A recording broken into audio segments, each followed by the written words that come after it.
Hello friends, મારી YouTube channel કલ્પના home કિચનમાં આપનું સ્વાગત છે। આજે હું તમારી સાથે શેર કરીશ થેપલાની રેસીપી। તો તેના માટે સૌપ્રથમ આપણે લોટની તૈયારી કરીશું।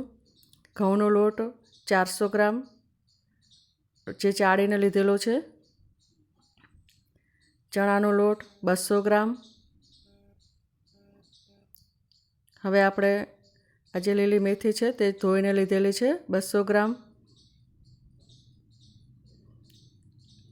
હવે આપણે લીલા ધાણા નાખવાના છે 50 ગ્રામ।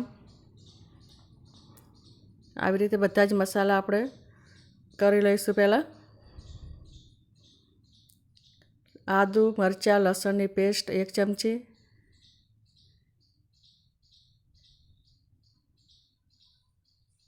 વરિયાળી 1 ચમચી, તલ 1 ચમચી,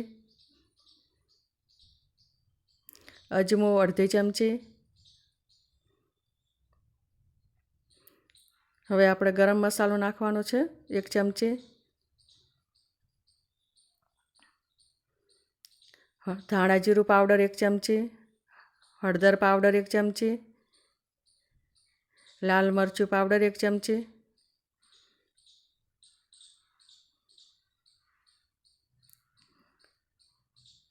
આવી રીતે બધા જ મસાલા આપણે નાખવાના છે અંદર। મીઠું 1 ચમચી,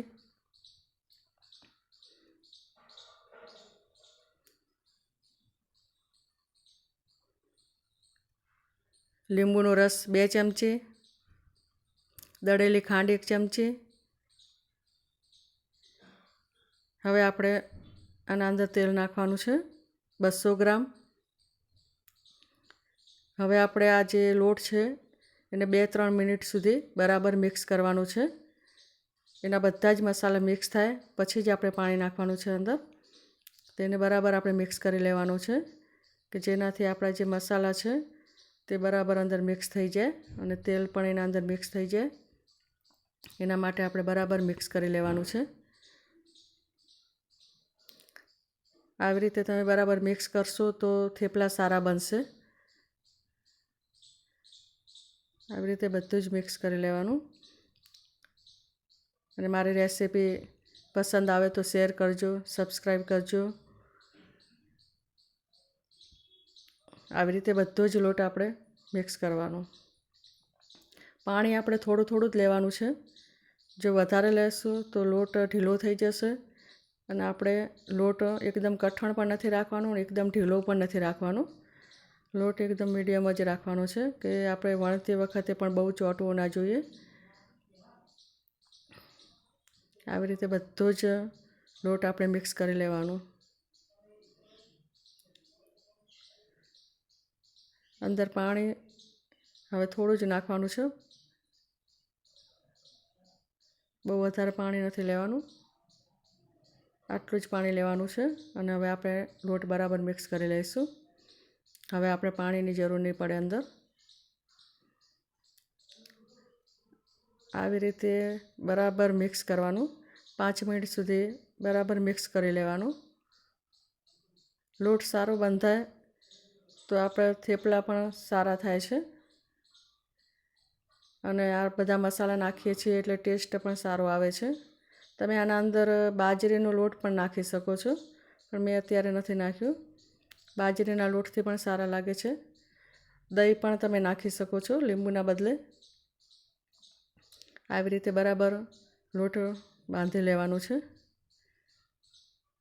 અને આ લોટને હવે આપણે 10 મિનિટ સુધી આવી રીતે બાંધીને પછી 10 મિનિટ પછી આપણે થેપલા બનાવવાના છે તો 10 મિનિટ આપણે એને રાખી મૂકવાનું છે। બસ આવો લોટ બંધાય છે। હવે આપણે 10 મિનિટ પછી જે આપણો લોટ છે એ આવી રીતે તૈયાર થઈ જાય છે તો આપણને વણવામાં પણ વધારે ચોંટતું નથી અને બરાબર વણાય છે। એના માટે મેં થોડો લોટ લીધો છે વણવા માટે। હવે આપણે ગેસ ચાલુ કરીને તવી મૂકી દઈશું અને આ જે લોટ છે તેના બધા જ આપણે લુવા બનાવી લઈશું। એક જ સાઈઝના બનાવશું બધા। આવી રીતે બધા જ બનાવી લેવાના છે. અને હવે આપણે આ જે તેલ લીધું છે થેપલા શેકવા માટે, આવી રીતે બધા જ થેપલા આપણે વણી લેવાના છે. એક બાજુ વણવાના અને એક બાજુ શેકવાના, બંને કામ સાથે કરવાનું. આવી રીતે વણી અને પછી આપણે તવી ઉપર તેલ લગાવી દેવાનું છે. આ થેપલા એકદમ જાડા પણ નહીં રાખવાના અને એકદમ પાતળા પણ નહીં રાખવાના, મીડિયમ જ રાખવાના. એને હવે આપણે ફેરવી લેવાનું છે. એટલી વાર આપણે બીજું થેપલું વણીને તૈયાર કરી લઈશું. આવી રીતે થોડો લોટ લઈને આપણે વણી નાખવાનું તો વણાઈ જાય છે. એટલું બધું વેલણમાં પણ ચોંટતું નથી અને બરાબર વણાય છે. આવી રીતે થોડો થોડો લોટ ચોપડતા જવાનું અને બધા થેપલા આપણે આવી રીતે વણી અને ચડવી દેવાના છે. હવે આપણે થોડું તેલ કિનાર ઉપર નાખવાનું છે અને થોડું થેપલા ઉપર લગાવી દઈશું. હવે આ જે પાઉંભાજી મિક્સ કરવાનું છે તેની મદદથી આપણે આ બધા થેપલા બનાવી લઈશું કે જેનાથી જલ્દી બની જાય છે અને કાચા પણ રહેતા નથી. એના ઉપર પણ આપણે તેલ લગાવી લઈશું અને પાછું આપણે આનાથી બરાબર પ્રેસ કરવાનું છે કે આપણે થેપલું છે ચડી જાય અને જલ્દી થેપલું થઈ જાય છે. જે પાઉંભાજીનું જે છે એનાથી આપણે થેપલા છે એ જલ્દી થઈ જાય છે. આવી રીતે એક વણવાનું અને એક ચડાવવાનું. ગેસ આપણે એકદમ ધીમો રાખવાનો છે કે આપણું થેપલું છે દાજી ન જાય. આવી રીતે આપણે બધા થેપલા બનાવી લેવાના છે. અને આ થેપલા ટેસ્ટમાં પણ બહુ સરસ લાગે છે. ચા ભેગી ખાવાની બહુ મજા આવે છે. તમે પણ જરૂરથી બનાવજો આ રેસીપી. આવી રીતે આપણે બધા જ થેપલા છે તૈયાર થઈ ગયા છે. આવી રીતે બધા થેપલા સરસ થઈ જાય છે. અને મારી રેસીપી પસંદ આવે તો શેર કરજો, સબસ્ક્રાઈબ કરજો અને લાઈક કોમેન્ટ કરજો.